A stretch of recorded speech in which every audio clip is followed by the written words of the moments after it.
Hello, everyone. I hope you can hear me okay. Am I coming through clearly? Yes, you are. Wonderful. Okay, wonderful. So we are now in week 2 out of week 4. And so if we go back to the syllabus, right, today is all about innovating to unlock new possibilities, right? And I'm subtitling it Creating the Proper Mindset for Innovation. So let's take a step into the current news today, right? There are two major strikes that we know of that are getting a lot of headlines today. One of them, of course, is the Hollywood writers' strike and the Screen Actors Guild strike, and that's been going on for many months. And then we have this historic strike in Detroit, where for the first time in history, the United Auto Workers is striking against all three of the big car manufacturers simultaneously. Now, strikes, of course, always have something to do with pay and benefits, but there is a thread that connects them. What is the thread that connects these two strikes that is relevant to this class? What are some of the things we're hearing? Yes. Bethany, you have an amazing hand and it waves very well, but use the icon. I'll do it. I promise. Automation. They're all concerned about AI and automation. Absolutely. They're concerned about, certainly within the world of Hollywood, AI and automation. Is AI going to diminish their job? Is it going to take their job away? And then in Detroit, it's a little bit more around, we all know now that the electric vehicle is a very, very different configuration than an internal combustion engine. And the vast majority of the value, about 85% of the value of a Tesla or an electric vehicle, is in the battery. But we're not making batteries in Detroit. And so the question that the auto workers are asking is, what happens when all of our ambitious plans to move away from internal combustion engines and to sell primarily electric vehicles comes into play? Is there really a job for us? So the reason I wanted to sort of bring it up is we look at what tonight is about. It's about creating the proper mindset for innovation. And both Hollywood and Detroit, or the auto industry in general, are going through once-in-a-century transformations. Truly, the kind of transformation that, we last saw transformation in these industries in the late 1800s. So it's really almost 140 year. Coincidentally, they're both going through it at the same time. Now, it would be hard not to notice that many of you in this cohort, based on your introductions from last week, work for Brown. And although universities have, to a large extent, premier institutions, Ivy League universities, near Ivies, have certainly been able to more or less stay above the fray. We are seeing a massive amount of disruption in the educational industry, right? There was headlines that there were huge protests at West Virginia University, the flagship public research university in the state of West Virginia. Even the mathematics PhD department is being cut. And so I was invited to an invite-only conference at Notre Dame in November on how education is going to be impacted by artificial intelligence. And of course, it's early days, but we all know very, very well that it's going to have a profound impact. And so even if you're sitting in a premier institution like Brown, it is inevitable that changes are coming. And as administrators, as leaders in these organizations, we can't sit back and wait for change to come and affect us. We can't be playing defense. We need to play offense. And so that's really what tonight is about. And I realize as I look at the readings that I assigned, if I knew that a significant number of you were coming from Brown University, I probably would have chosen slightly different readings, right? A little bit less detailed on some of the topics. But yet I do want to tease out what I think is the right mindset for everyone in tonight's cohort. to adopt. And I'm going to do that by talking a lot about human-centric design and about the lean startup methodology. And I want to just be very clear.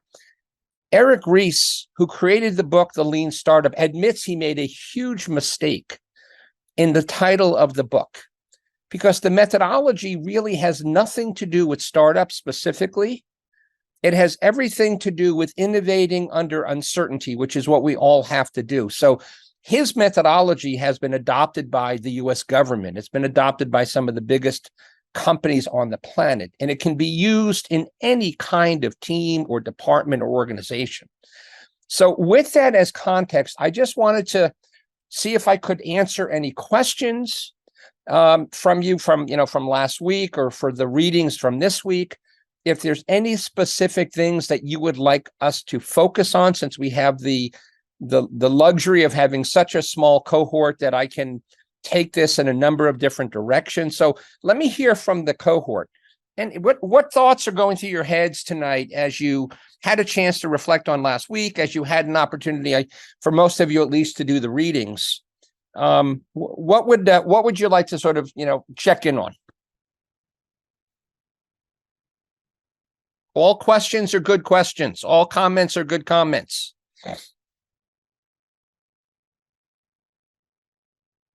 Everything is perfectly clear. Is that it? Okay, now I see a hand up. Okay, Bethany, please. Yeah, so one of the things I appreciated in one of the articles, and I have like 50 tabs open right now, so but it does talk about, and it was the one about the government innovation process, but Yeah. the importance of having a process.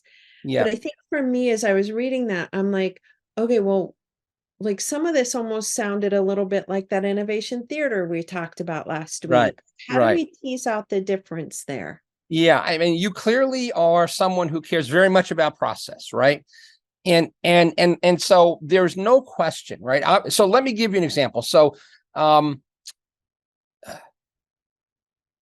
had been the chief marketing officer of a New York Stock Exchange listed company, and they were the top performing stock on the New York Stock Exchange during the 90s.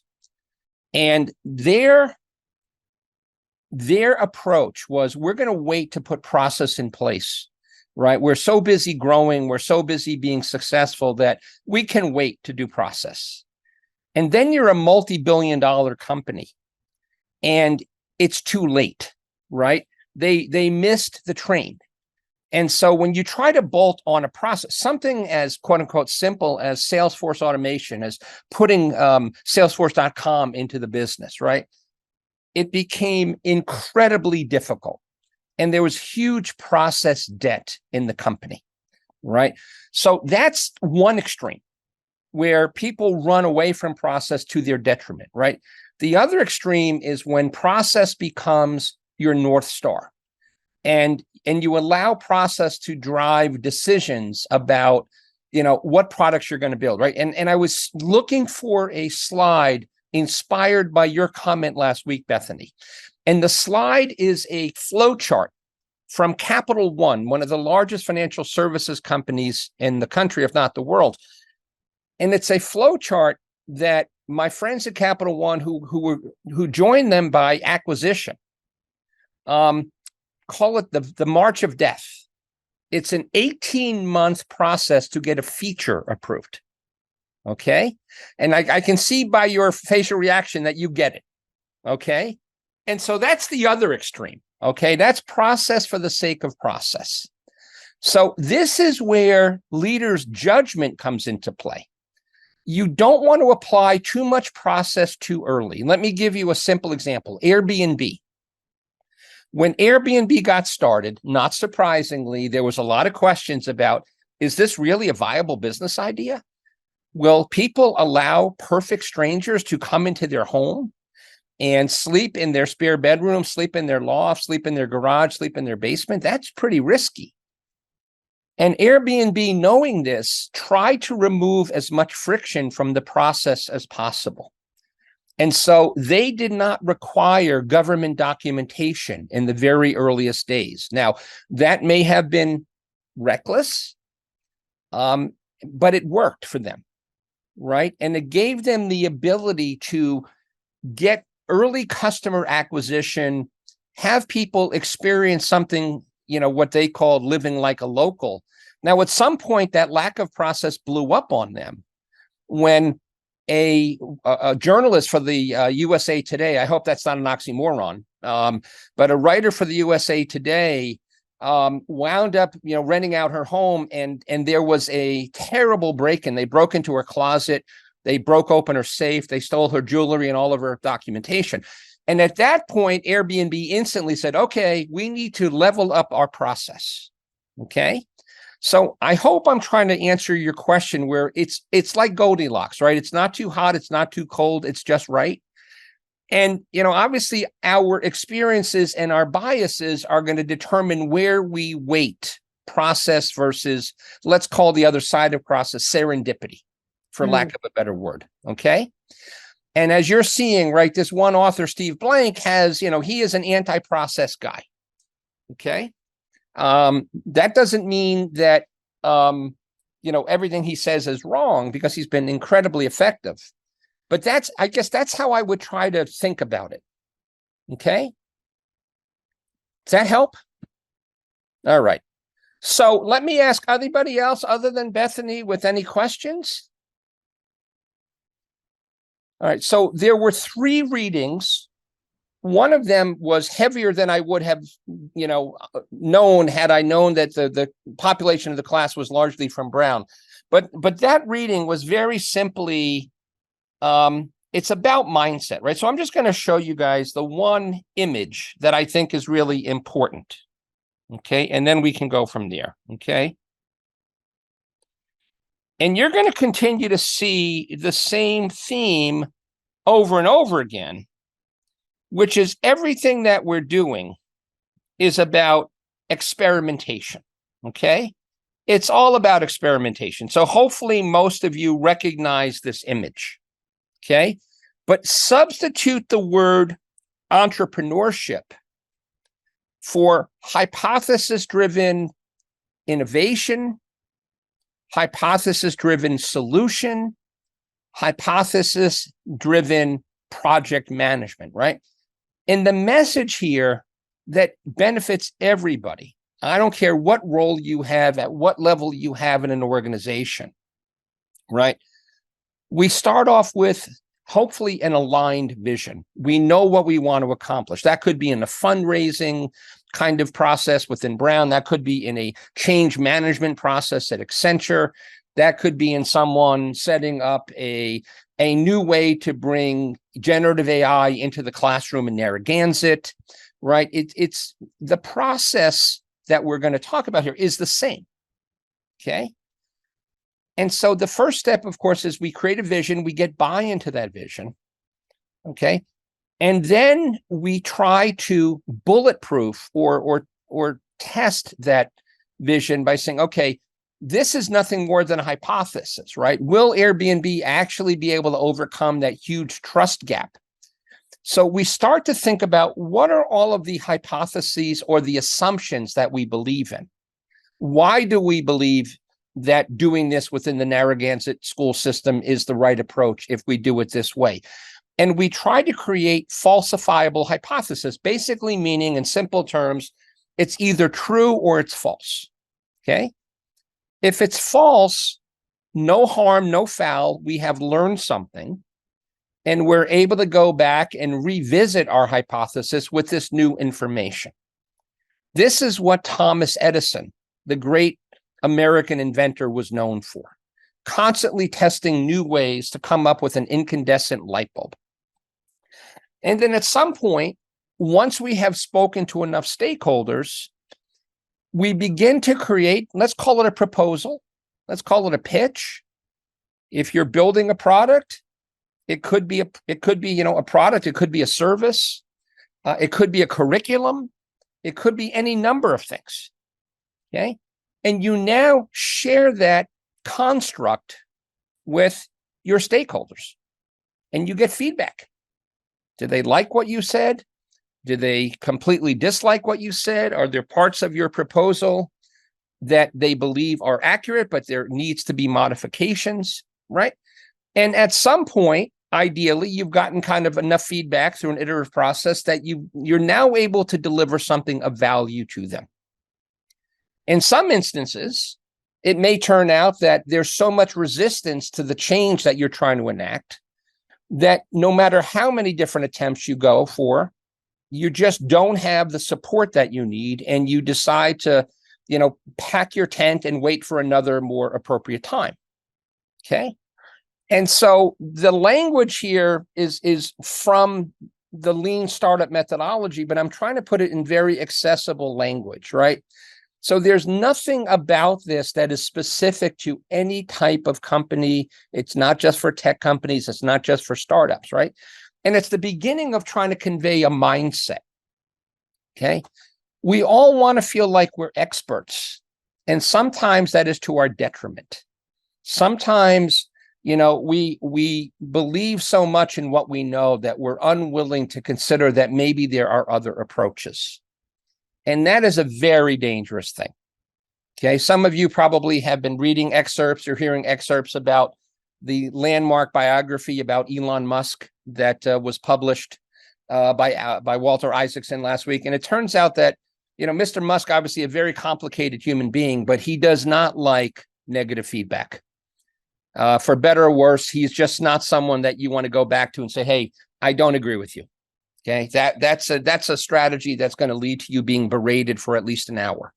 Okay, so any questions on this? Given the length of this document, as long as there's just a general understanding that this is about a mindset and, as Bethany loves, about a process, okay, then this is really all that I would expect for you guys to know from this document. So any reaction to that? All right. So then let me ask you if you would be kind enough then to share with me some of your thoughts on the other two readings. The other two readings, of course, are much lighter in weight. Okay? They're much lighter in weight. So why don't I ask you guys to start with the platform article? Okay? Because that probably was a little bit more of an interesting approach. Okay, something maybe a little bit more interesting for you to absorb. So what would you say the pipeline platform and new rules of strategy, what were your takeaways from that? Because this was a real revolution, okay? This changed the world as we know it, the way ChatGPT is changing the world. So anybody have any thoughts about takeaways or insights about the way that you see the world, right? Obviously, you've all patronized these platforms, right? Every single one of these brands is something that, it's on our phones. And some of these things like Amazon, right, we live by.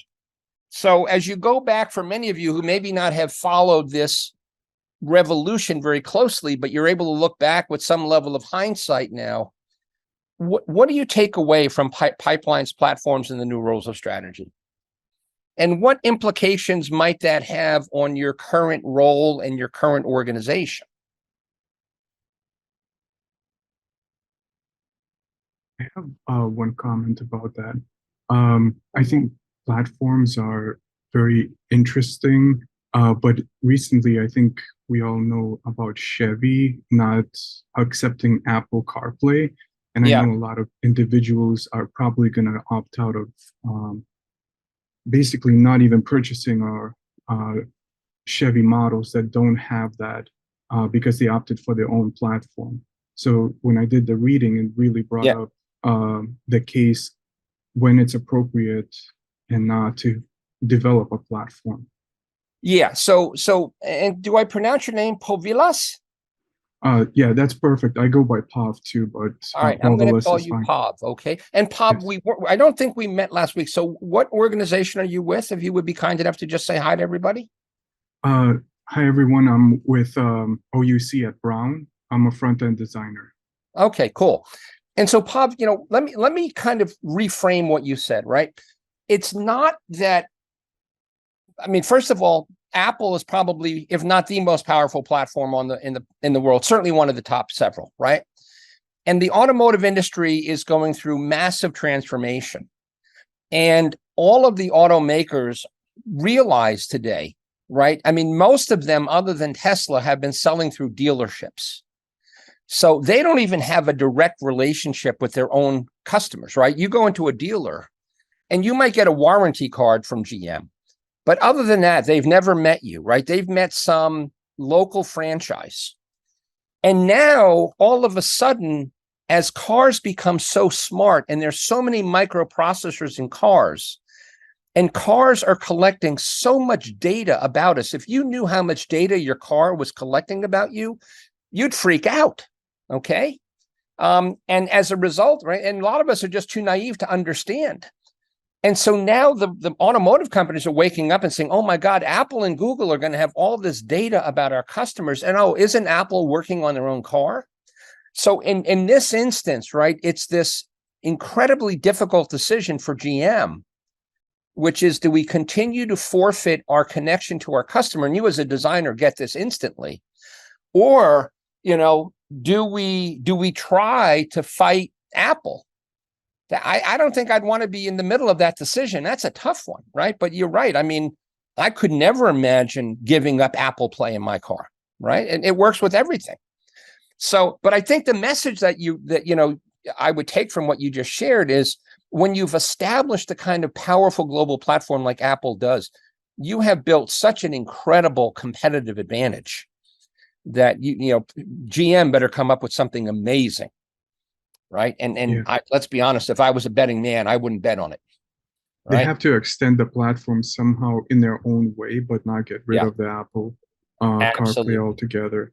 And I think, like, with talking about Apple too, it's their app store and all the issues that cause developers and business owners, because they have the power of charging the 30% or more on each sale. Right. Which is, we are seeing that it's creating an issue for businesses, and they're going to navigate and find other ways that might diminish Apple's influence eventually. Oh, absolutely. Unless they change the business model, because now you can subscribe and pay on the website of the business rather than the Apple app. Oh, absolutely. Apple has become so successful that the US government and many other governments are already forcing them, right? South Korea has been leading the charge. The European Commission has been leading the charge. Apple is going to have a very different future, right? They're going to give up that 30%. I think over time, they're not going to be allowed to be sold in China, right? I mean, I think it's a tough time for Apple. Thank you, Pop. So, Julie, since we didn't have the benefit of your voice last time, you were holed up in the library or wherever you were. I would love to hear from you. Then I've got Owen and Bethany. Sure. So I was actually wondering if I also work in higher ed, not at Brown, but I've been as I've been reading, I've been sort of trying to convert some of this to the higher ed world. And I wondered if, would you consider like the massive open online course movement kind of a platform example for higher ed? Okay. So it is a platform. Now, not all of them obviously were successful, right? In the early days of these MOOCs was very unsuccessful, right? Because, it's kind of like when we went from radio to television. People thought we could bring radio shows to TV, and they realized, no, it doesn't translate that easily, right? And so a lot of people thought, okay, we can just bring physical classes from the classroom to a MOOC. And oh, by the way, we're going to do a 90-minute lecture with no pauses, and somehow think people have the discipline to sit through that. So it is a platform strategy, but just because you choose a platform strategy doesn't mean it's going to be successful, right? Okay. Yeah. Yeah. It's all about the ability to execute on that platform strategy that matters. Okay. And which is why edX has become, for example, a very successful platform, why Coursera and Udemy have become, and so many have not. And on some level, of course, the Khan Academy, right, has become an incredibly successful education platform. So there are examples of very successful. None of them, however, are university or higher ed, right? The one that's quite surprising is the Berklee College of Music. One wouldn't think that, a school that caters largely to popular music would have such extraordinary success, but they have had an insanely successful online educational offering for years. So these are all things that you might want to look at as sources of inspiration in terms of what they've done. Okay. Cool. Owen, hello. Hey, Mike. So I just wanted to take the standpoint of this part of the article that talks about focus. And Yeah. in pipeline companies, you have your sales team focused on direct to consumer or direct to business sales. And then with platforms, you have this focus on the network effect where you're trying to have as many nodes adopt as possible. Right. And maybe I'm speaking from a as a really somebody who grew up and it kind of came of age at this point when platform companies were so prevalent. But Right. it feels like we are reaching this event horizon where there's so much that's vying for your attention. There's so many networks that are begging for you to join. Right. That it really is straining people's ability to engage with them in a fruitful way. Right. And so I'm wondering if there's at a point that we reach another shift and revolution where we move beyond requiring everyone to be in a network to generate so much value, because I think it really does put societal stress, and I'm sure we all feel that. Yeah. So let me ask you, are you referring largely to social media platforms, or are you going beyond that? I'm going more beyond that in the sense that I think social media is probably the most salient example. Yeah. But I'm thinking of more like maybe from the perspective of like my mind immediately goes to like social movements that are asking for awareness or raising awareness for something. Yeah. When you have your awareness distributed in so many different networks, to me, you become sort of fleshed out and unable to contribute in a way like you just are sort of extracted of all the value that you could possibly reap for those networks. Yeah. And so I think you're absolutely right. And, I think of like this Global Citizen app and conference, right? This Global Citizen Summit that they have every year in Central Park, right? And there's no question, right? The level of people competing for your philanthropic dollars or your donations is it's just beyond insane. And so we always are going to continue to see companies that innovate ahead of the curve and that embrace the next wave, whatever that might be, right? So, of course, remember, the digital revolution started in 1994. So this is not new. So here we are in almost 2024. We're just a few months away. So we're 30 years in. And so companies have had 30 years to work on these digital platforms. Now, what's amazing is even during COVID, a lot of companies still had not converted to digital, right? They were still very much analog. And a lot of them just disappeared, right? I mean, if you can't figure it out in 30 years, then, it's pretty unlikely you're going to survive. So now with the advent of generative AI and a dramatic shift in sort of the way that social media platforms are emerging or devolving, right? X is, it's in a death spiral at this point. I just think that, we have to constantly reinvent ourselves. And so, who are the organizations that are going to be able to figure out how to incorporate generative AI or whatever comes after that? Or do we create more immersive experiences with virtual reality and augmented reality, right? How do we continue to stand out from the clutter? Right. And so for you, it sounds like you're very socially conscious and you want to be aware of a lot of different types of things that are happening. But the challenge, of course, is that, there's just no way that any one human being can do that. Right. I'm finding this in the world of generative AI right now. There's so many people talking about it, and I'm just racing to try to keep up with everything I'm hearing, and it's impossible. And so over time, there's going to be a handful of thought leaders that are going to be very much worth listening to, and the others are going to kind of fall by the wayside. So that's how I would think about it, Owen. I hope that addresses your question on some level. Okay. Yeah. Thank you. You're welcome. Bethany? Yeah. And thank you, everyone. Those are super thought-provoking comments. But I think like I'm thinking of this network effect and, GTP and generative AI. And like, how will we know what's like a real network versus a false network? Like thinking ahead, like the impact could be, um, someone seemingly think that, oh yeah, this is actually, a real network, and then finding out, no, it's a construct of AI and there's no real people behind it. Like how will that kind of affect some of this? And I think the other thing I think about a lot is, Elon Musk, and you just mentioned it with X.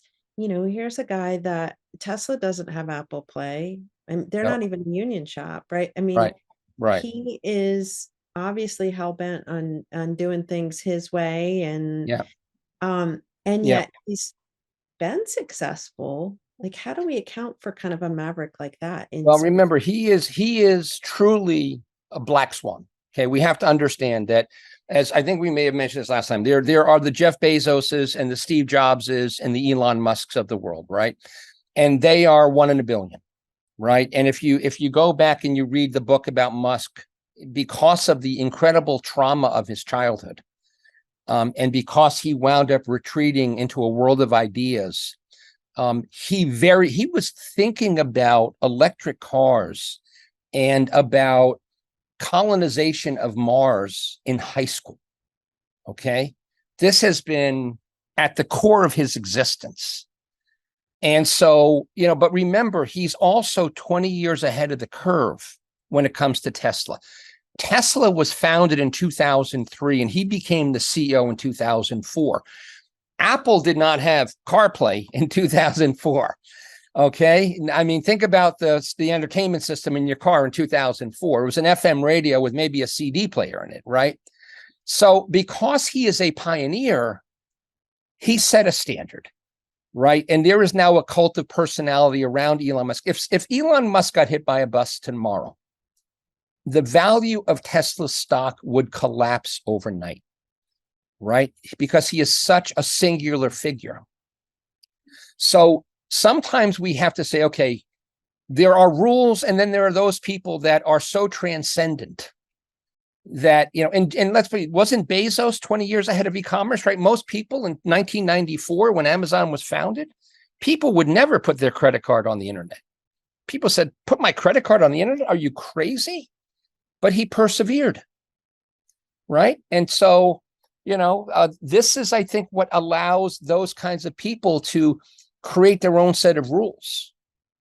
But unfortunately, there aren't that many of them. We could use more of them. The world has a lot of problems. We could use more Musks and Jobses right now, right? So I guess that's how I would think about it. Okay, Pav? So it brings to me talking about some of the workflows, platforms, pipelines, of etc. And a lot of it is dictated by people like, as you mentioned, Musk, Yeah. who were fortunate enough to most likely be born in an environment that allowed them to sort of partake in this type of growth and dictate terms, because, like, as we know, he definitely comes from a privileged background. And well, it turns out he doesn't. It turns out he does not, right? It turns out that his father was a bit of a huckster. Yeah. And that for a pretty good part of his life, his mom and dad divorced early. She had to work like 24 hours a day, 6 days a week. So, there's a lot of mythology out there that I think Isaacson really very quickly punctures, right? So I don't want to, stop you, but, I'd say that first of all, he's a certified genius. Okay. Let's be clear. Okay. Second of all, he is on the autism spectrum. And so he has very awkward antisocial behavior, which so did Bill Gates. So do a lot of great, Silicon Valley leaders, which leads them to be very bookish. Okay. Because they're outcasts in the social sphere. And he used to get bullied all the time and beaten up all the time. And so you retreat into a world of ideas, and that's kind of what led him to be such a massive, thinker on global scale, right? That's what led, but he's, again, I think he's unique, right? I mean, yeah, there are variations of people that are running a lot of top Silicon Valley companies, but there are very few that I think cast the shadow of a Musk or a Jobs or a Bezos, right? They are quite unique. Yeah. Like the So- second part, I wanted to just comment on Owen's sort of idea. I wanted to see if there is any trends or any sort of signs that, just like back in the 60s, the idea of dropping out from just the idea of being overwhelmed with all these networks, platforms, chasing the trends of AI and where that's going. Are people like myself, I'm slowly I'm limiting my exposure. I know it's detrimental to the readings. Based on the readings that we have, you have to be on top of it. But at the same time, it's becoming like non-sustainable. So I think, is there any sign of the idea of dropping out in the current age? There are certainly niche movements. There are more and more companies that are creating applications that, will ask you to put your laptop into, or your mobile phone into some kind of box that you can't open for an hour. I mean, there's certainly a lot of different sort of small movements. The New York Times wrote a very interesting cover story about a group of high school students in New York that they made a vow to one another they weren't going to use their phones throughout high school. So there's clearly some, underlying angst, but in general, as I travel the world, I see people as addicted to their phones as ever, riding their bicycles with their head on their phone and just waiting with no helmet on, waiting for them to hurt themselves. Listen, it's crazy times, right? There's a lot of unintended consequences to this revolution. And I think we all have to make decisions about how much of this is healthy for us, and especially if we're parents, right? All right, I'm going to very quickly go to Joshua and Tracy, then I want to start getting into some of the new content. Joshua, hello. Hi there. I don't want to take us too off track, but I do want to kind of just touch on something you just mentioned, which is when you say we need more Musks, more Bezos, people of that ilk, it is a real double-edged sword. I mean, what kind of businesses have been turned out? Musk has turned out to be, if not a divisive figure, a right-wing agitator. No question. These people come with a cost, and I just want to throw that into the mix. Yeah, listen, I am no fan of Mr. Musk on a personal level, and I have been very disappointed to see his political shift. But sometimes we have to separate the man from what they've done. Okay. And I think we all have to understand that without Elon Musk, we would not have the kind of promise of an electric vehicle industry that we do today. You may be of a generation as I was when there were shows on 60 Minutes showing how Detroit was being more or less bribed by the oil industry not to come up with electric vehicles because the oil industry wanted to sell us more gas, right? Steve Jobs was also not a very nice man to work for. I don't think anybody would disagree with that statement. But at the same time, he certainly brought things to the world that made us more productive. And of course, on the other hand, yes, contributed to a lot of the social alienation, right? So I'm not holding these people up as heroes, but they are problem solvers. And obviously Musk was very involved in solar energy, and he's been involved. I mean, if it wasn't for him, Starlink has been a very important, set of network access capabilities. So he's a very complicated figure, Joshua. And I don't like his politics any more than you do. I'll tell you that. Okay. All right, Tracy, please. Hi, I just wanted to mention a lot of times people with Asperger's, I know we're talking about the couple extremes, but if you have an opportunity to talk to them at length, they really do retreat into their own world. My son has Asperger's, and it's absolutely amazing the level of discussion that he'll have with me from first thing in the morning. And I feel like it kind of is a little untapped. They relate to each other. Yeah. But they definitely can generate some innovative ideas because they're always looking at the world differently as well. Absolutely. Yeah. I mean, my son is severely dyslexic, and there is a statistic that there's a very high correlation between people with dyslexia and success in entrepreneurship. for exactly the reason that you state, Tracy, that they see the world from a different frame than the rest of us. And so, yes, Mark Zuckerberg is on the autism spectrum. Okay. There's a lot of, very successful people that are on the spectrum. And that's another part of cognitive diversity, right? And the more cognitive diversity we have, the more creative we will be and the more innovative we'll be. Absolutely. And in the educational sector too, to be Yeah. aware and to embrace that will definitely help with more idea building. No question about it, right? I think, we need to embrace all of these different forms of thinking. No question about it, right? And I've spent a lot of time, my son has gone to both a elementary and a high school that catered only to students with dyslexia. And the kids, his friends, the kids I met, they're amazing kids, right? They're amazing, right? It's a completely different level of discussion. Absolutely. Yeah. All right. So let us talk about, so I want to ask you guys a question. What is this? What do we call this? Mandala. A mandala. That's exactly right, Pav. Okay. And where does this tradition come from, Pav? Himalayas. Yeah. So this is kind of part of a Buddhist tradition. Okay. Buddhist tradition. And so I had the privilege of being at this beautiful inn in Santa Fe, New Mexico, and completely by serendipity, there was a group of Buddhist monks that were there over the Thanksgiving holiday.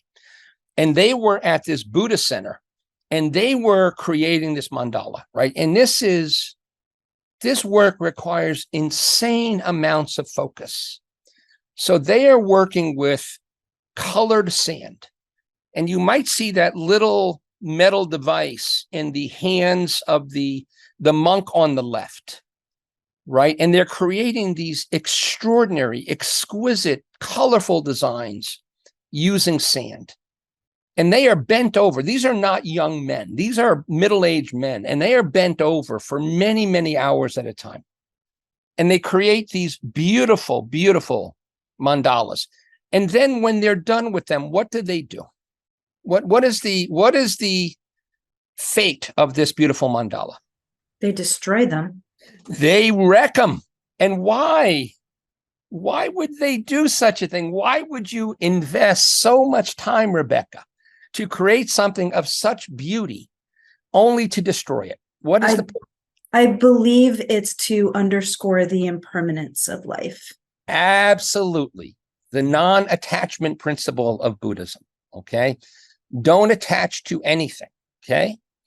And so I use this as hopefully a vivid illustration of the mindset that great innovators bring with them.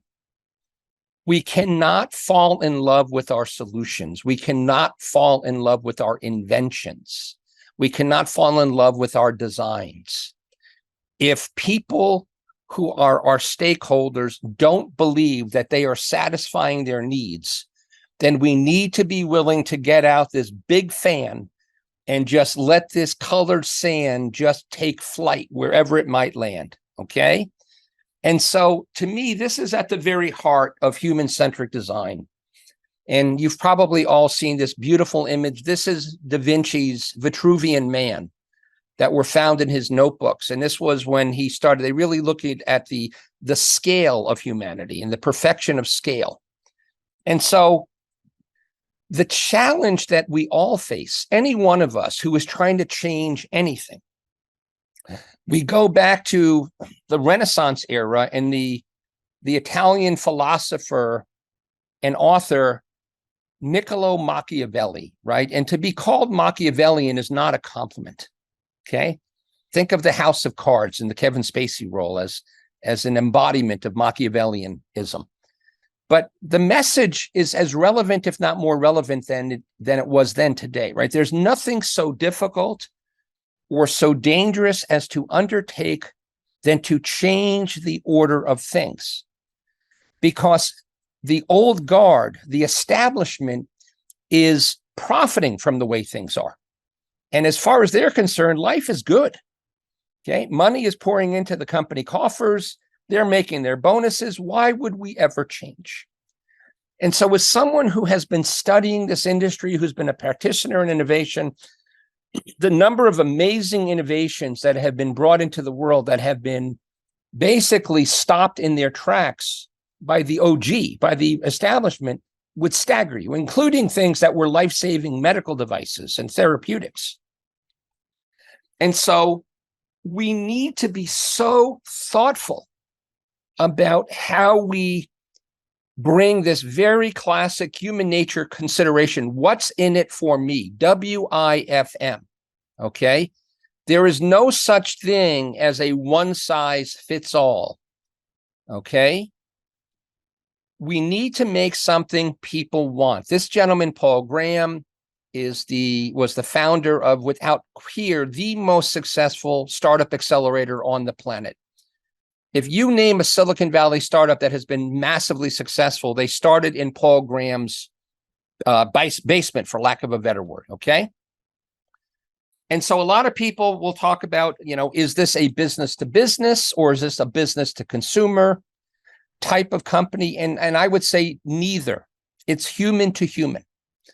And again, this is very much a design mindset. And I got to believe Pav would agree with this completely, that, every single stakeholder has a set of needs, a set of requirements, and our job is to understand what those are.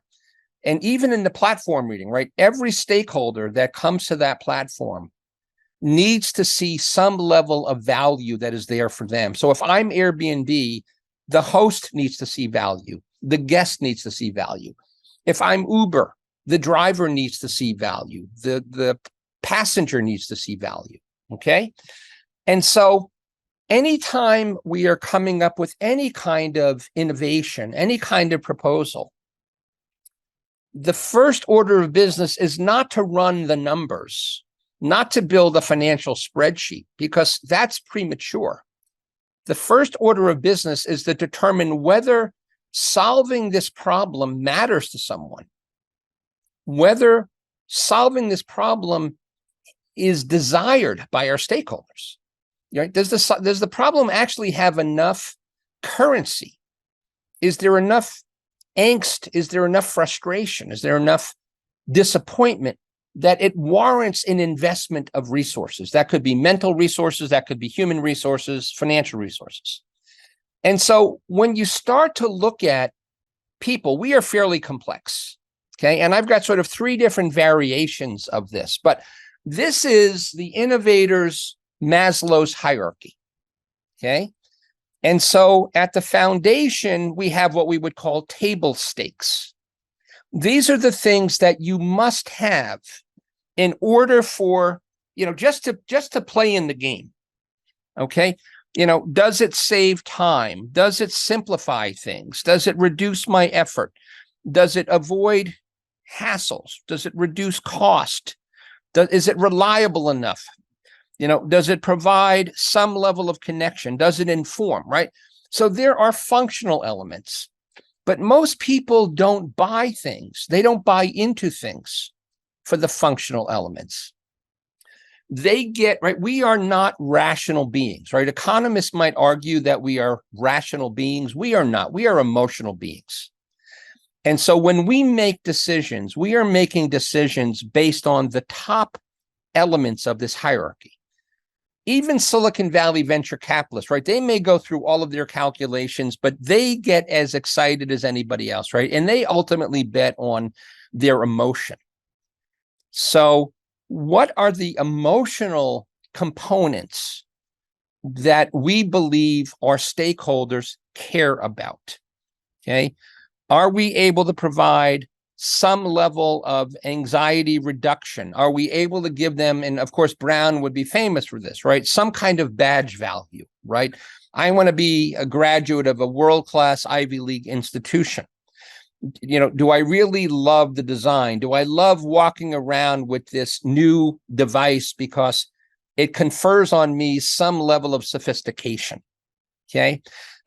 Is there something genuinely inherently fun or entertaining? Right. So there's a lot more thought that needs to go into the way that we figure out what desirability is and figure out what's in it for them. Are we able to offer life-changing kinds of elements? and social impact, right? And increasingly in the world we live in, Gen Z is unquestionably the most socially and environmentally conscious generation since the 1960s. And so for many organizations, the ability to stand genuinely for a set of values and to live those values, right, could make the difference between someone choosing company A over company B or choice A over choice B. I see this in my students all the time. Okay, it's completely changed. So these are just two other versions of it I'm not going to bother to go into. So how many of you are familiar with the firm known as IDEO? The letters behind. So Bethany, yes. Okay. So what I want you to know is that this company was the secret weapon behind Apple Computer. The gentleman on the left was Steve Jobs's best man. So you can imagine the level of relationship that they had. So David Kelly, along with his brother Tom Kelly, founded this innovation and design consultancy in Silicon Valley, and actually in San Francisco. And one of their very first clients was none other than Steve Jobs. And Steve Jobs was such a visionary, right? He's the guy that went into Xerox Palo Alto Research Labs in 1976 and saw a very, very rudimentary version of a graphical user interface and a mouse and said, oh my God, I've seen the future of computing. Okay, he had that ability to project into the future. So he always had these design sensibilities. And he understood more than anyone, literally in the early 80s when he founded Apple, that IDEO's methodology of human-centric design, or what is known as design thinking, was a powerful differentiator. If you ever have an opportunity to watch the 15-minute interview between Charlie Rose and David Kelly on 60 Minutes, I think you would find it to be incredibly informative and inspiring. And so for those of you who want to pursue additional resources, IDEO has created a platform where they have become sort of the de facto standard community of practice for designers. And you can go to IDEO's website and they have an infinite amount of content that is available for free, and they have certification programs, and there's all kinds of really interesting tools and frameworks and approaches and videos, inspiring videos, right? I ran IDEO's Cambridge office for their Open IDEO unit, which is their social impact unit, for a number of years here in Cambridge, right? We did a lot of work on environmental and social impact in the greater Boston, Cambridge community. So, you know, they have sort of a philanthropic and an environmental and social impact arm. And so this is, IDEO would tell you, this is not the way to do it, right? We do not sit in windowless conference rooms and PowerPoint each other to death, okay? However, unfortunately, this is the way that most organizations roll, right? We don't need to talk to users or stakeholders. We're just going to convince everyone of our own brilliance, right? This is the antithesis of the IDEO approach. And so the IDEO approach kind of goes back to our mandala in our theory of non-attachment. We're going to try stuff. And if the stuff doesn't work, we're going to try more stuff. And trying stuff and failing is not being a failure. Trying stuff and failing is a first attempt in learning. We are building cultures of experimentation. The people that we work with have created a set of values where we are expected to push the envelope. We are expected to try new stuff. Now, let me pause there and ask you if you think I am an anarchist by suggesting this. Is Brown a culture, or is the Narragansett school system a culture? Do any of you work in a culture where this is, in fact, an acceptable form of approach? Because this is a critical part. I want to say, if we go back to the thought of a theater innovation, then yes. we're told we can Okay. the message is out there to experiment, to fail, to try new things. However, the ecosystem is not necessarily there to carry that out. So there's a little double speak if I can summarize what you said, Vanessa. I love it. Thank you. We've never heard corporate double speak before, have we? So this is rare, right? Exactly. Okay. So let me ask you this, Vanessa. So give me an example of someone who bought into the professed values and then may have pushed the boundaries too hard. What was the outcome of that? Were they excoriated for that, or what was the, kind of the consequence of that? I think it's less about consequence and more about people not trusting that they can actually go and try things. So it really takes someone who is willing to kind of go outside of the box and take chances and maybe completely fail.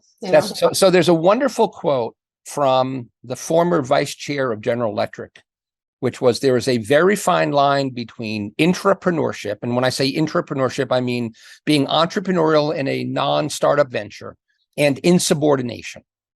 And insubordination, of course, is a military term that says that you are not obeying your immediate officer. And so, unfortunately, what you said, Vanessa, is so common. Okay. So, Pav, what would you say? I am 100% in agreement. I think we all like this idea. We've read the books and we've talked the talk, but when it comes down to the work of it, the expectation with the new methodologies of agile work and sprints and et cetera do not allow for experimentation and failure. And I think failure is really how we learn. I'm learning to accept failure as part of the process, but I think when the teams are dependent on your work, there is less room for that kind of play, experimentation, and failure. And it's kind of, it's not built into the process. Right. Well, first of all, it's not built into the values of the organization. It's not built into the culture. And if it's not built into the values and the culture, it's certainly not built into the process. Right. And so last week we had a chat, and I think Vanessa did a great job of, connecting us back to innovation theater, which is we talk the talk. Okay. But we don't walk the talk. Right. And you can imagine when this doesn't exist, what an incredibly detrimental effect it has on being innovative. Okay. And so the IDEO process, right? There's many, many, many different ways that they describe the process, but I think this is very accessible. Okay. We always start with what we believe is a problem. Okay. And our very first step is to, try our best to, again, going back to that hypothesis flow diagram that I showed at the very beginning, right? We believe there's a problem, or we've been told by someone that we work for that there was a problem to be solved, or a client has told us there's a problem to be solved, right? And we are trying to do our very, very best to frame that problem as clearly, succinctly, accurately as we can. And then we go through this empathy exercise. We go out and we talk to as many people as we possibly can, not doing a survey monkey, not running some website, talking to human beings, looking in their eyes, looking at their facial expressions, looking at their body language, and beginning to really understand how different people relate to this problem and what biases they may bring, what emotions they may bring, and iterating around reframing that problem until we really think we've got that problem fairly well identified. Pav? I can tell you that I've 100% in agreement again, and I've worked for studios, agencies, and in-house and freelance. And I can tell you that the idea of creating a product that's user-centric with design thinking is it's great. Nobody wants to spend the time. I have not worked in one institution or business that actually partakes, though it's part of their process and on their marketing.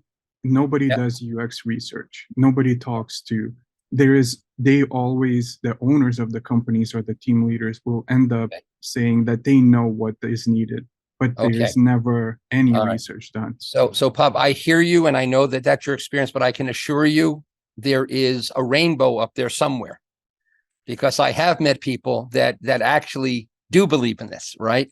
And there's no question, right? It's some of it is just, we need to be very thoughtful about the cultures we work in, and not believe the propaganda when we're being interviewed that, yes, we do this, and then find out, no, we don't do this, right? That's what Glassdoor and so many other things are so helpful for today, right? Absolutely. And I noticed Bethany nodding her head. I think Bethany has maybe run into a similar situation. Yeah. So, well, I think a couple of things came to mind. One, I've been at Brown for just under a year in IT, and the IT group has gone through like massive changes. And one of them is we have a user experience manager who, Stephanie Obata, take her name down all, she's amazing. And her role is to work through this type of exercise with organizations that are thinking about, hey, I need to, we ought to fix this thing with a new platform, right? But trying to get that framing of, wait a minute, what really is the problem that you're after? And who are those people that are impacted? And cultivating that empathy.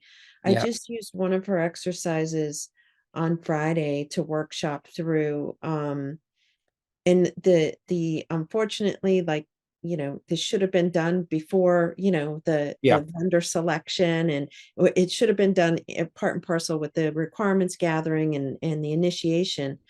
It's done well after, as we're thinking now we have to go in and create a data architecture and really understand how we're going to configure this to meet the needs.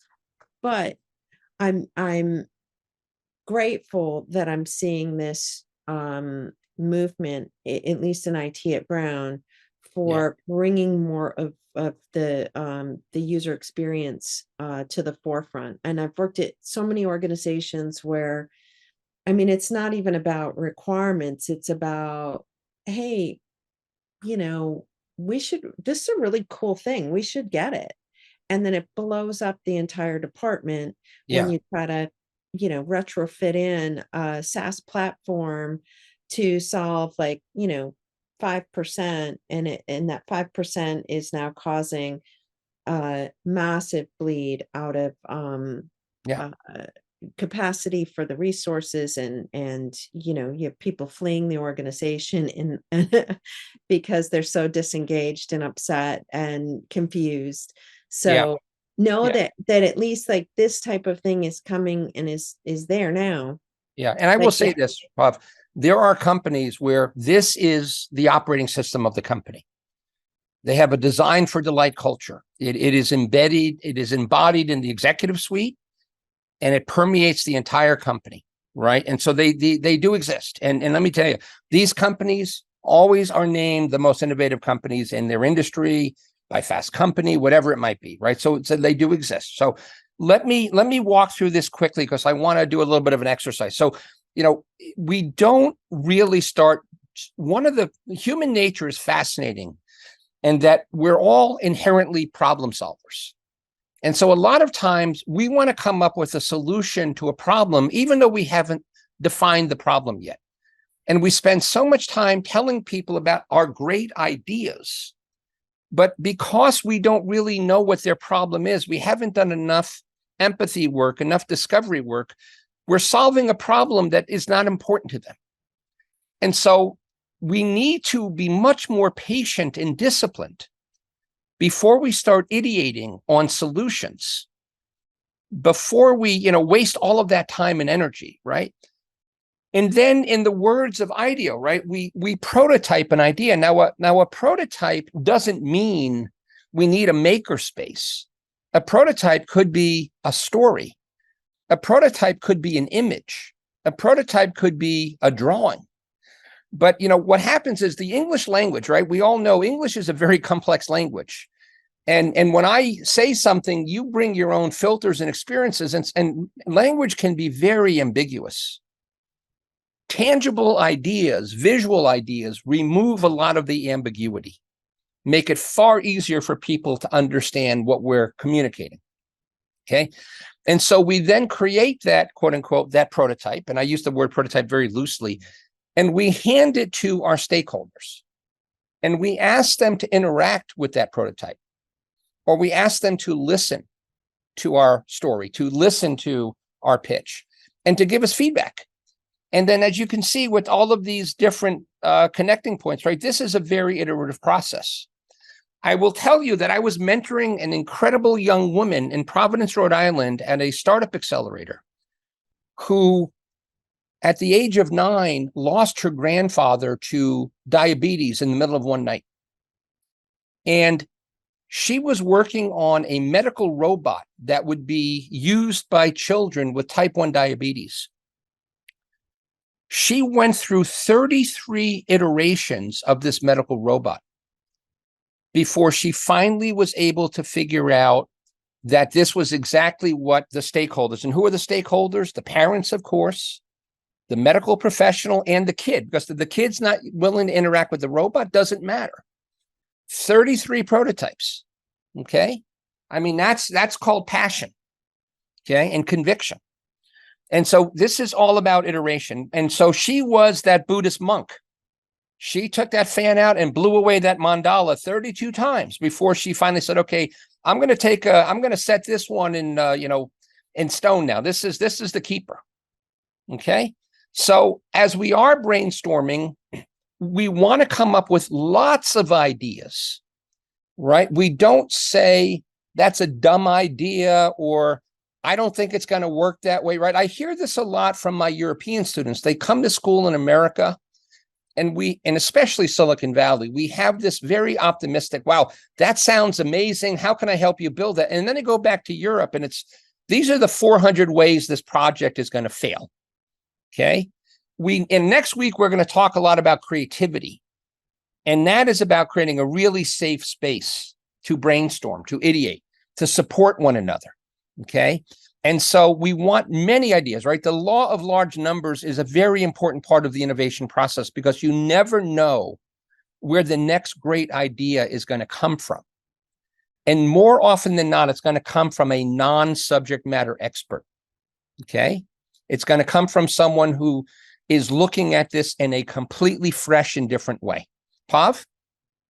One of the best advices in my life that I got from a teacher who, at Rhode Island College, he told me, and of course the rest of the class, is that when you have a creative block, usually there is something that you're precious about in the project or the artwork that you're creating. And the best case scenario sometimes is just throwing that out to unblock you, to keep moving and producing the work that needs to be done. And it has paid dividends, that advice, where that's great. You become precious about one little part that is preventing you from completing. Right. So it's this bottleneck, right? And nothing can flow through until you eliminate the bottleneck. That's great advice, right? You know what else eliminates bottlenecks? Going for a long walk and ideating while walking. There's significant research that says that people that go for walks are as much as 60% more productive in their ideation than people that are just sitting stationary. So that, but I love your advice. That's great. Very, very tangible. Thank you. All right. So, the bottom line is, right, to say that you have no choice, right? I know, I think Bethany mentioned this, right? Let's go do this, right? No, we have a choice. We don't have to follow our tail. We don't have to respond to a competitor. We don't have to react, right? To say that you have no choice is a failure of imagination. So when someone says we don't have time to go through the design process because the urgency, the tyranny of the urgent overwhelms, the important, then we're making a conscious strategic decision that we're setting ourselves up for anything other than success, right? So, there's no question that we want to bring maximum diversity to the team. So if you look at that IDEO video, they hire people from every imaginable background, and they bring them together on teams because you have this creative abrasion. Okay. All of these different perspectives come into being, but yet they've created a culture where everyone has a voice. And the approach is not yes, but, which is shutting an idea down, but yes, and. Yes, that's cool. And what if we added that, right? And a lot of the most innovative ideas come from yes, and. It's a mashup of several different ideas that we somehow connect the dots, see a pattern, and say, oh my God, what if we took A, B, and C and put them together? That is a killer idea. And that doesn't come from 6 engineers sitting in a room talking about the next product. Okay. God help us if that's the way that we design products. We need everybody's perspective. We need creative abrasion. And then at some point, we need a leader with context to provide, what we'll call creative resolution. Someone needs to make a decision, but hopefully not by imposing that decision on people, by allowing that idea, that project, that proposal, that innovation to bubble up organically from below. Now, I will share something with you, and then we're going to do an interactive exercise. In the early days of COVID, I got a phone call from Mass General Hospital. There were 12 radiologists that were very, very fearful of having a lack of ICU class mechanical ventilators. And you may remember we had quite a shortage back then. And because I've run 200 hackathons and design sprints globally, they knew me. And they said, would you be willing to launch a global design sprint to create an ICU class ventilator, but not at the normal $50,000 price point, for $2,500 USD, fully manufactured, using off-the-shelf components with a non-exclusive open source license, so it can be made anywhere in the world. And I launched this contest, this program. 213 teams responded from 43 countries. Most of them couldn't spell the word ventilator when we started. Let me tell you the winners. The team that won was a group, and this is girl power, 32 recently graduated female alumni from Smith College in Western Massachusetts. Smith College is known as a liberal arts school, not as an engineering school. But they have a woman department chair there who is extraordinary. And her students revere her. They came up with the winning design, okay? And they were dispersed all over the world. Now, the third place was a group of charter high school students from Portland, Maine. Now, no one thinks of Portland, Maine as the Silicon Valley of the East Coast.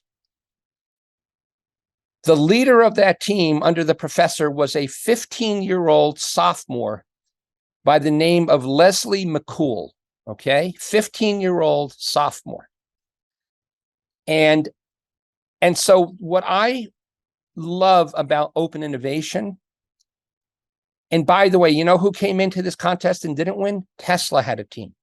Accenture had a team, Bethany. SpaceX had a team. Stanford Engineering School had a team. The US Department of Energy had a team. Okay? And what I think these two teams brought to the table was that they completely reframed their vision of what it would take to build a ventilator. To reduce the cost of a ventilator by literally an order of magnitude. From a cold start within 30 days it tells you everything you need to know about our creative capability. If we are given the space to innovate, if we are given the support to innovate. And there's no question that the leaders of these two teams were unbelievable mentors who walked their talk. Okay. So next week we are talking about creativity. And so tonight, since we don't have time to do a breakout, I wanted to, but with all the questions and stuff, okay? And this is what it looks like. This is my last startup, okay? This is just putting a bunch of ideas on the wall, okay? And walking through the process, right? And it's fun. It's creative and it's fun, okay? And you want to talk about a diverse group of students. I had students from all over the world. They spoke 14 languages in a startup, okay? So diversity wins every time. So now what I want to ask is, based on what we talked about, knowing what you at a very, very high level, right? As you think about what you have on your desk today, what you are responsible for, projects that are due, proposals that are due, designs that are due, what might you be able to do within the confines of the small work group that you are most associated with? How can you bring this mindset of experimentation, this mindset of the willingness to fail, to learn, and the willingness to support people through that process? How can you begin to be the change within your immediate sphere of influence? Because I'm going to tell you, it's a whole lot more fun working this way. Okay. This is the kind of joy that you get when you get to create stuff in this kind of process. So yeah, Tracy, please. Yeah, definitely building trust with your direct reports and Yeah. Giving them an emotional, secure space to be able to discuss it, and feeling that you as the leader also has had failures before, and everybody is kind of at the same pace with that. I mean, we're not perfect, and just creating that feeling like they can be themselves. Yeah. And I would frame, right? I think it's important to frame the word failure very, very precisely, right? I mean, it's one thing to say that I have failed before, but that was kind of an obstacle or a roadblock, as opposed to, we've experimented, and there's a lot of times that the experimentation just didn't turn out to be the way that we wanted, right? I think it's just a very different way of looking at it, right? Because the word failure has a lot of baggage, right? Bad connotation. Yeah, true. Yeah. Also, the word you use to describe it. Yeah. And so how big of a team do you have? I have 8 people. Okay. And would you say that you see some room to maybe change the way that because you're in the financial side, right? If I remember correctly? I am. So where do you think would be the first opportunity to maybe experiment with this in your group? Well, I would say recently we changed our software that we were using for foreign national taxes. And, the employee had wanted to do this for a long time. I wasn't her director prior to that. So definitely needed to build the relationship, invest in it, and, attend the meetings, gave her support, and it's a fabulous system, and then support throughout the process too, not just at the beginning. Okay. But you trusted her, and the software was implemented, and it's and it's now sort of the new system that you're running the finance department on. Right. Okay. Exactly. Okay. And she initiated this. She did. Yeah. She it also obviously helps build our relationship. Yeah. Too. Because she hadn't been heard before. So apparently this was, kind of something that she came across maybe a year or two prior to me taking the role. That's great. So it was a great experience. It also allowed me to be able to develop her in that area too, to, meet with teams and go through the whole integration process and schedule, and, getting her to interact with other departments too. So a lot came out of, giving her that space and trusting her. Okay, cool. So who else wants to weigh in here? Vanessa, what about you? You are a change maker, right? You are sort of pushing change within a school system.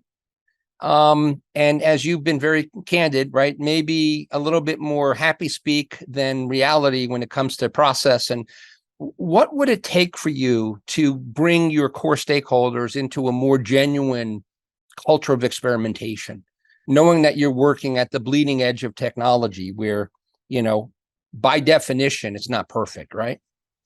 Yeah. So something that stood out for me in the readings, and I mentioned it earlier, was that putting together an environment, I'm looking for the exact quote. Yeah. The ecosystem, right? And create value for the participants. It's relating to something that I just read about making coaching cycles matter. So formal coaching cycles are something that we started implementing last year in the district. Yeah. And the big message in that book is about creating an environment for coaching to happen. Right. So how do you create systems where this can happen? In the district. So I'm seeing relationships between what I read in the coaching cycles right now. That's great. And let me say, great bosses are not bosses. They're coaches. They're mentors. Okay. At the end of the day, right? So, here I am, right? I started a company. I started 8 companies, and I've always hired my students, right? And now I'm at a point where I'm more than twice their age. And, someone would say, Mike, you must have to micromanage them. I said, are you kidding me? Right? First of all, why would I hire them? I had to micromanage them, right? So I'm their professor, but when I'm in the office, I'm their mentor, right? I'm not the boss. And so my job is to let them all be the very best they can be. And it's extraordinary what they're able to do when they know they have that level of support, right? So a healthy culture comes from exactly what you just described, Vanessa, okay? And the most successful companies, even if they're large, like there's a company called Intuit. You may not know the name Intuit, but TurboTax, Quicken, Mint. They run a $12 billion company where the C-suite essentially takes on the role of coaches. And they run a team of teams approach where, you have cross-disciplinary teams that know what the company stands for, which is improving the financial lives of small businesses and consumers. And the teams have incredible autonomy to go out and identify problems for their stakeholders, and then to go through the ideation process that I described for you, right? The design thinking is their operating system. And they come back and they engage in stimulating discussion with their quote unquote, their C-suite, but in a very collegial way. And they go back off with some insights, and they iterate until they get it right. And it's amazing. And even though they're a 40-year-old company in Silicon Valley, which is ancient, they are constantly, named one of the most innovative companies in America. And when I look across the world at the companies that I hold up as role models, they all have that same approach. Okay. So whether you do it on a departmental level, a division level, a business unit level, a corporate level, it's powerful. People need to be supported. So who else wants to weigh in?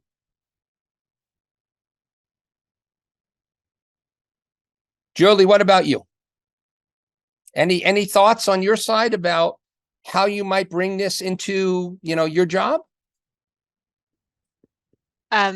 So I actually mentally answered the question a little bit differently, as opposed I was thinking about like where I could use the process. So I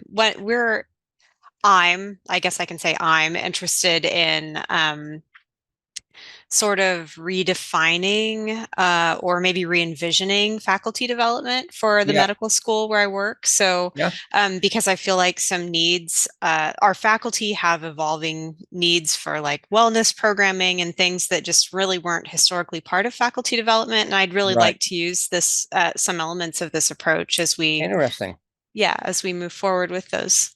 And so when you say wellness development, is this for the wellness of the faculty or the students? Okay. Yeah, because for the wellness of the faculty. Yeah, exactly. Yeah. Fascinating. Okay.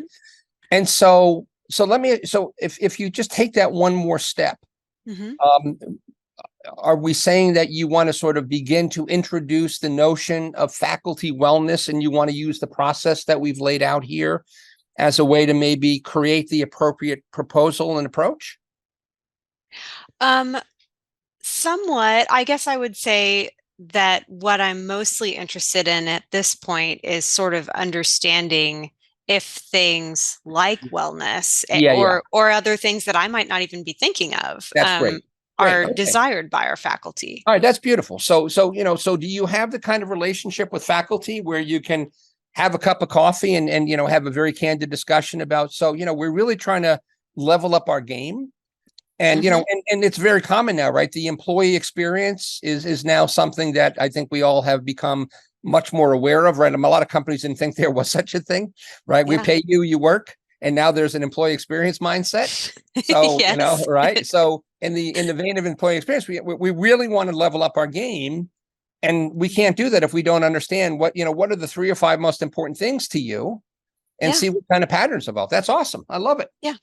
Okay, cool. All right. I see Rebecca. I see Eric. I see Owen. Joshua. Who wants to weigh in here? Yes, I'm calling you guys out. All right. So let me go with Owen. Awesome. Yeah, thank you, Mike. So I come at this from, I think, a different perspective. I am at the bottom of the totem pole, so to speak, at my organization. And I work a lot with PhDs, with highly degreed individuals. And I only have an undergraduate degree. So I struggle with this sense of power imbalance, in particular with trying to push a different culture than maybe what is the status quo. Okay. So I'm curious to, I'm sure that's a feeling that's shared by a lot of folks, but it is something that I struggle with, given that a lot of my responsibilities are catch-all and trying to keep our projects afloat rather than trying to be a thought leader or a culture changer. Okay. So I appreciate your candor, and I definitely understand where you're coming from. I can relate. My very first experience at Hewlett-Packard, Bachelor of Science in Engineering. And back then, Hewlett-Packard had a renowned corporate lab. And I was working on a next generation product, and we needed the support of the R&D lab. And not surprisingly, if you're working in HB Labs, you had a PhD, right? And I can remember vividly, this is going way, way back, sitting with them and trying to bring them information that would maybe change their perspective, right? Trying to figure out person by person, right? The thought leaders in that lab, what I might, quote unquote, bring to them intellectually, informationally, that might get their attention. And there came a point where I started to really build trust with them. And at that point, I was able to bring a lot of them out of the lab and into the light. Okay. Out of the, and meaning, I got them to interact with real customers, which they had never done before. I mean, they were so completely isolated from the real world. And I have to tell you, it was transformative, right? It changed them, completely changed them. Now, this was a commercial organization, although this was a very prestigious corporate lab, whether or not there's an appetite, but we're all human, right? And if you're working in the scientific world, one would think that you want to solve problems that matter, right? That you care about working on research that's going to have an impact in the world. So rather than, don't sell yourself short, right? The one thing you said is, I only have a bachelor's degree. No, you have a bachelor's degree, not only a bachelor's degree, you have a bachelor's degree. I can understand that there are environments where you could be made to feel lesser than because you don't have the magic PhD after your name, but I'm sure you're very good at what you do. You wouldn't be here in this class taking part in this if you weren't trying to grow your professional capability, right? So if there's even one or two people that you feel like there's some connection with, right? And I'm not saying it's going to happen overnight, no silver bullet, but I think it would change your experience. So you're no longer, as you said, the guy with the catch-all keeping things on track, right? And you don't want to be a firefighter, right? I think you want to totally reframe the way you think about this. Okay. And I'd be happy to have an out-of-band discussion with you on this. Okay. Truly. Okay. Thank you. Thank you. Thank you for being so open. All right. We're at 6:30, so we'll take one last quick one. Anybody else want to jump in here? All right. I'm taking that as a no. Okay. So here's what I say. Next week, we are going to talk about creativity. And next week, we will definitely put you into breakout rooms, and I will have an exercise for you to tap into some of that inner creative artist that you don't even know exists. Okay. So that's where we're going to go next week. Okay. So thanks I know this 90 minutes goes by really quick. Thank you for being so deeply engaged in the discussion and for being so open. And we'll see you in a week. Okay. All right, everybody. Thank you so much. Have a great night and a great week, everyone. Take care. Thank you. Thank you. Thanks. You're welcome.